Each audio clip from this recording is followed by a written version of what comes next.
So you can go and check the bike first. As I said, for men, I recommend going for the mountain bike. Okay. And for the woman, the one with the basket. Yeah, Alright. easier for them to Thank grab. you. Hindi ko alam na may biking pala dito.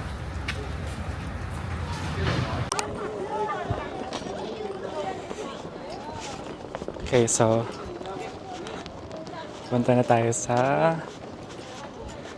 temple. Hindi ko in-expect na may biking pala dito. Yan na. So nilaban naman natin na kaya nating mag-bike. 3 kilometers lang naman, pero problema tong bike ko. So the park that we are standing over here, this is a lower part of the number 8. Yan siya. Buong compound. Yan.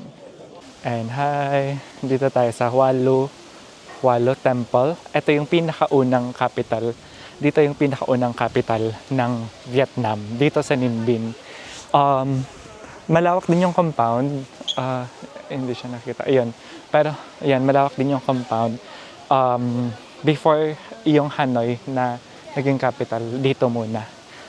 Ayan, mag-bike ulit tayo. Lalaban natin to. Mas malayo daw eh.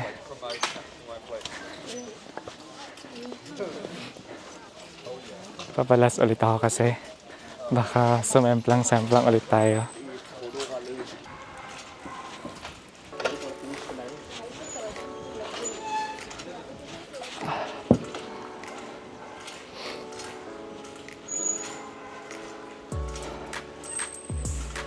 Ayan, medyo magkakalayo na. Kanina kasi dikit-dikit. So,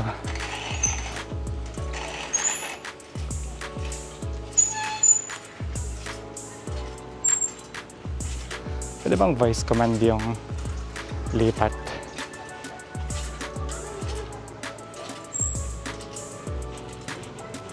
Oops, yung motor.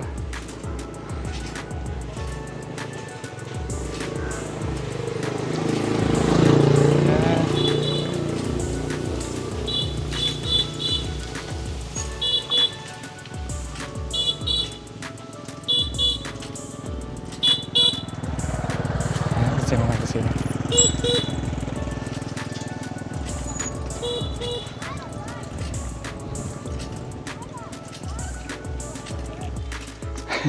Sabi ko nga hindi ako confident sa biking skills ko kasi ano lang, pag curve hindi ako masyado marunong. Pero dito since nakakayang hindi makikibike tayo, parang lahat ng mga kasama ko magagaling, pati yung mga bata magagaling. Ay, may motor. Pagilid tayo. Sabi ko ngayon kinakabahan ako kasi nga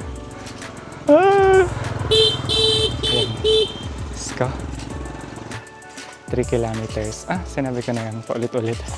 Yung ito, sa kabilang ibang daan, mas province daw yung dadaanan. Tapos mas malayo siya. Pabalik dun sa restaurant. 3 kilometers. Ayun, kung magbubook kayo ng tour sa Kluk, sa Ninh Binh, ito yung Ninh Binh tour. Ito yung first destination.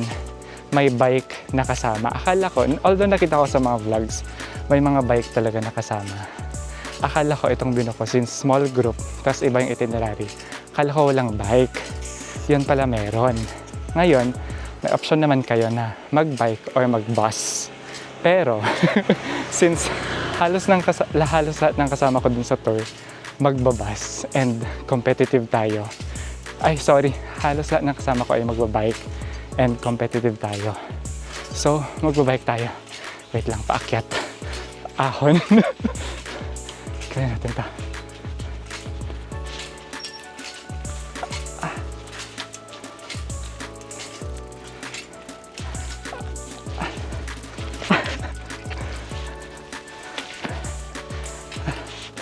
Hindi kinaya.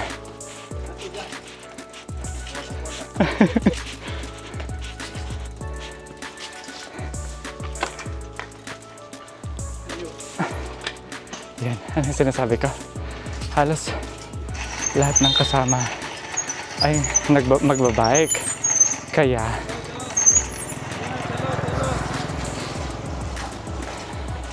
Kaya magbabike din tayo.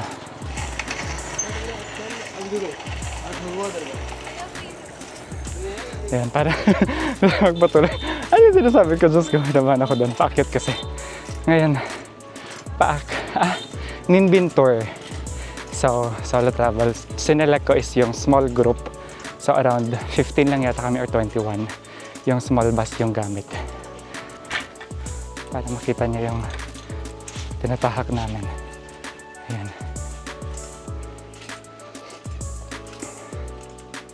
Chill-chill lang. Kanina lang yata yung paakyat. Sana wala nang paakyat. Pero ito. Magagaling ng mga kasama ko. Nakaka-pressure.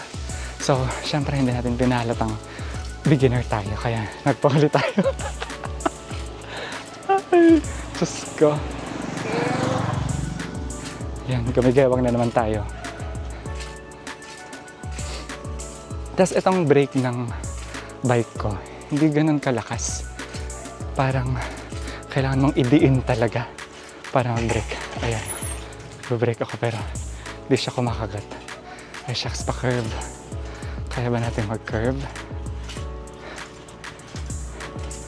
Okay. Are you the last? Yeah, I think. Let's see. Nauna yung nauna yung, sinek ng guide. So,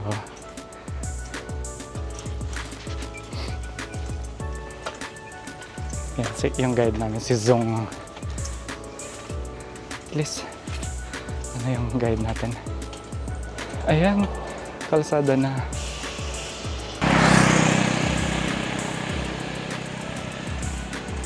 Diba?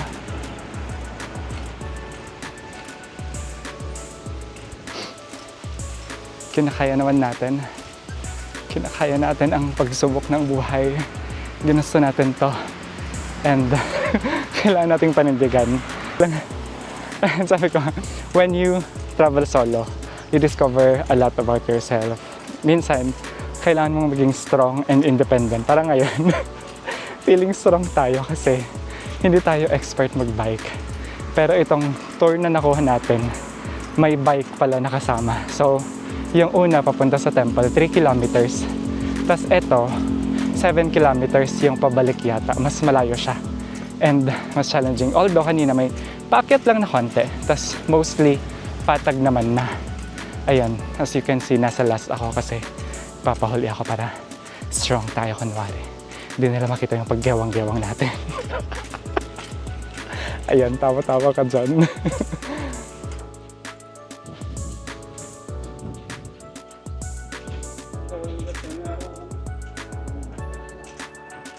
Ayan, hindi na gumagana kanina. Ayan, napababa tayo. Ang sarap ng hangin.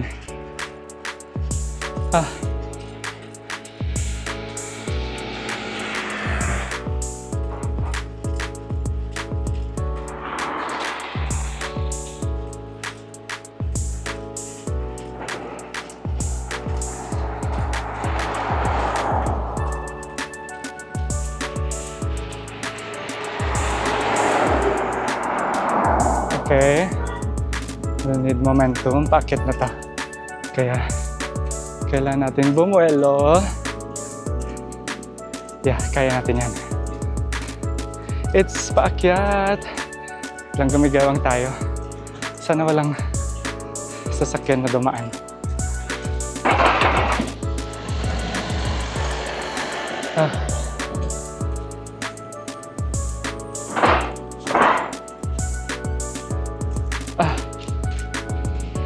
Ayan.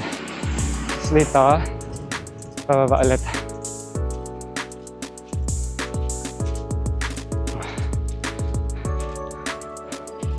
Kaya kung magpreno kasi.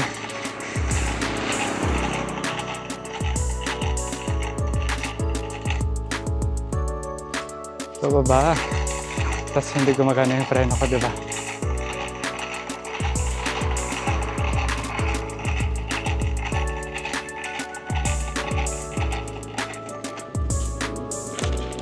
Oops. May bus.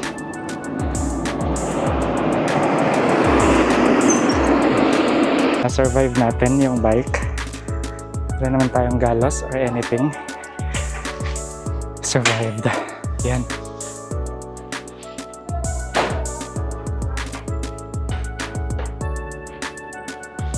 Whew. We survived. And kung mag-avail kayo ng tour sa Klook, may kasama na yung buffet lunch. Ito yung kinuha ko. Hindi ko alam, halo-halo na yan.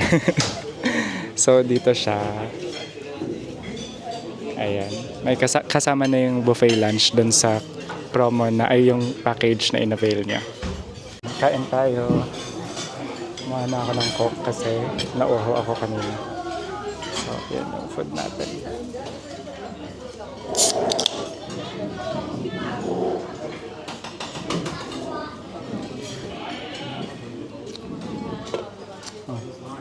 Sarap.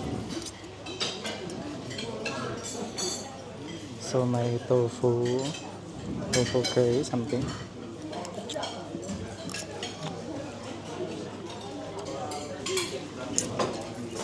Tapos seafood lumpia, seafood spring rolls.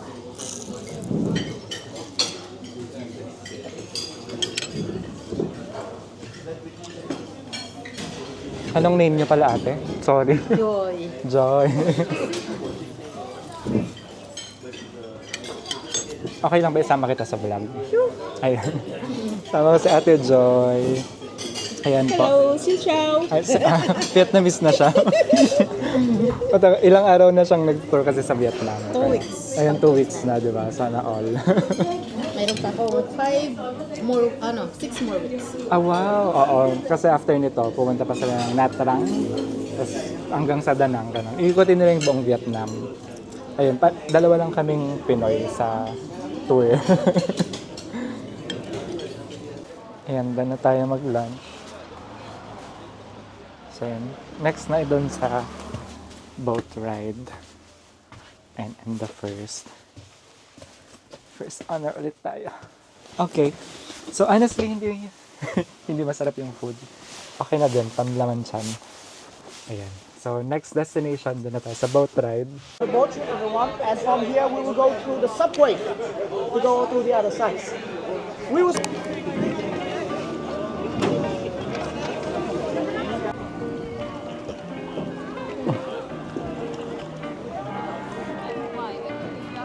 And buti na lang malamig. Imagine pag summer. Sa bagay.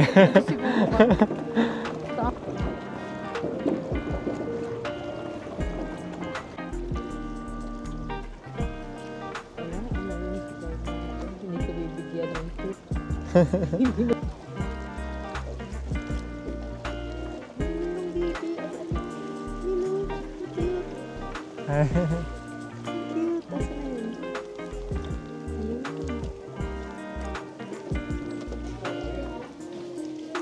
Taas pa naman.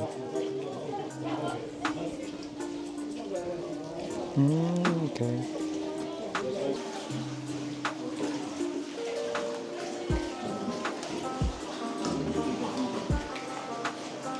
Galing na.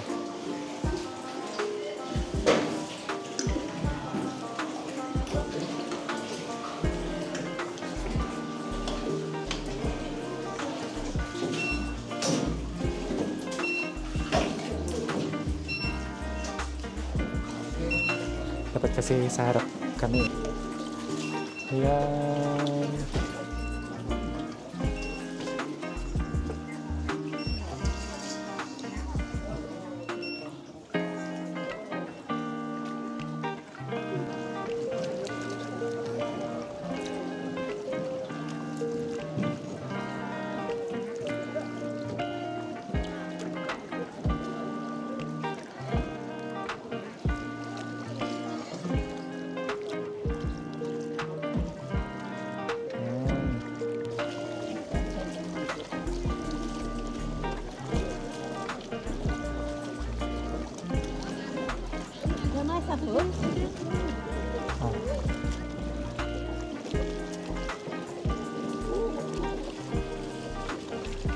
Mas mababa tong cave na to. Yun o. Oh, wow. Mas may formation dito. Ganyan. Yun o. Yan. Yan o. Diba?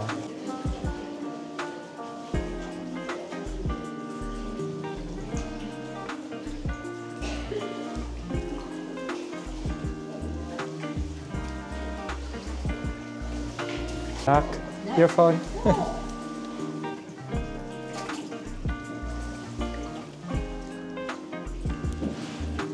Here.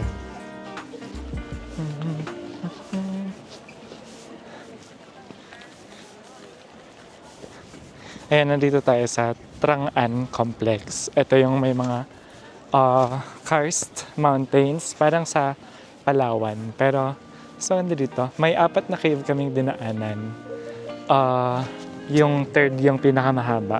Maganda siya.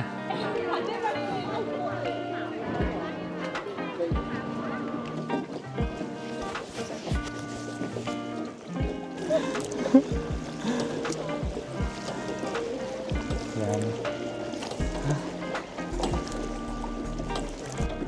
Yun yung sinasabi ko kanina, parang Kong Island, something. Na parang dyan ito nag-shoot yung King Kong. Hindi ko kasi napanood. Pero, yan siya. Yeah, I enjoy the cave. Yeah, I enjoy. Ano? Ay, iba pala ito. Unlike the... Ano ba yun yung kayaking? Ano? Let's go it!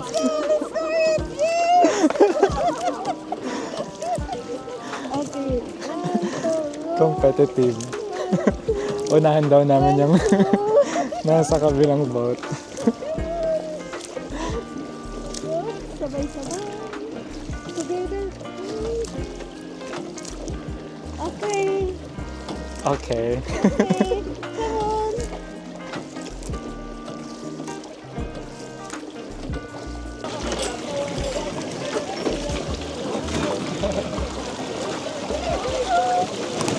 Also have coffee shop. So maybe you go for the mountain, right? Yes. Yeah, so you can go inside, and on the way inside you can also buy coffee. Moa Cave. Oo. So yan, papunta na tayo sa Moa Cave. Dito sa Moa Cave, hindi siya talaga cave. Dito yung paakyat, tapos makikita mo yung buong view ng Ninh Binh. 500 steps daw yung paakyat. Tapos midway, may 2 options. Yung papunta sa left, papunta sa Dragon, mas mataas yon, pero mas steep yung steps. Yung papunta sa right, yun yung sa isang view naman. Okay, mag-hike kami. Kaya yan. Start na. Start na ng 500 steps. And steep talaga siya.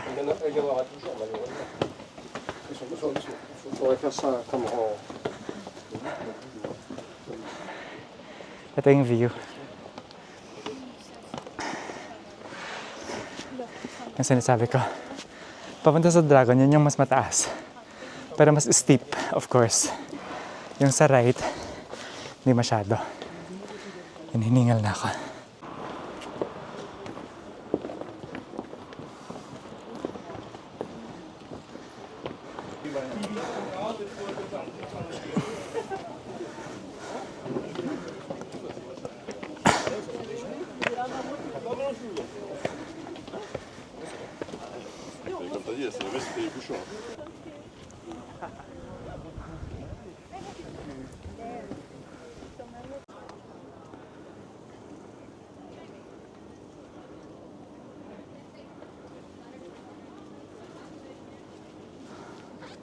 Dad yung papunta.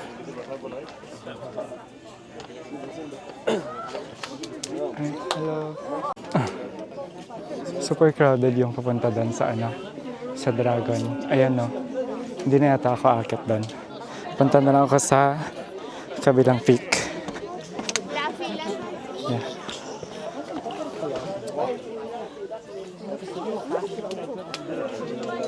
So, yan. Ito yung yun yung sa Ninbin kanina. That was it. That was good. Nice. Ayan. Easy hike naman pala. Pagod na pagod sila. 'Di ba? Galing ako doon sa taas. Masyadong crowded. Ngayon, papunta ako doon sa Papunta ako doon sa isang peak. Mas konti kasi yung tao dito, kaya dito na lang tayo. Ayan. Oh.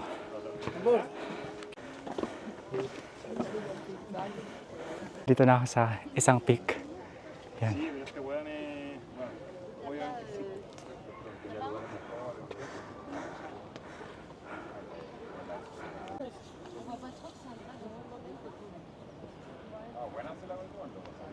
Okay, tapos na natin. May 20 minutes pa tayo, kaya pupunta ako doon sa doon sa may Lotus Garden, something. Hindi siya season ngayon, pero may mga ilan na Lotus. Tignan natin. Kasi 5:20 yung meeting time namin. 5 o'clock pa lang. Yung iba nandun pa sa taas.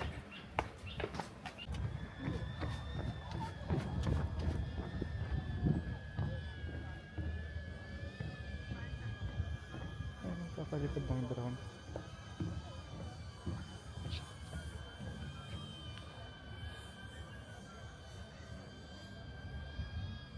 If mag-avail kayo dito sa tour na to, make sure to use my promo code Destinations Klook para maka-avail kayo ng 5% discount.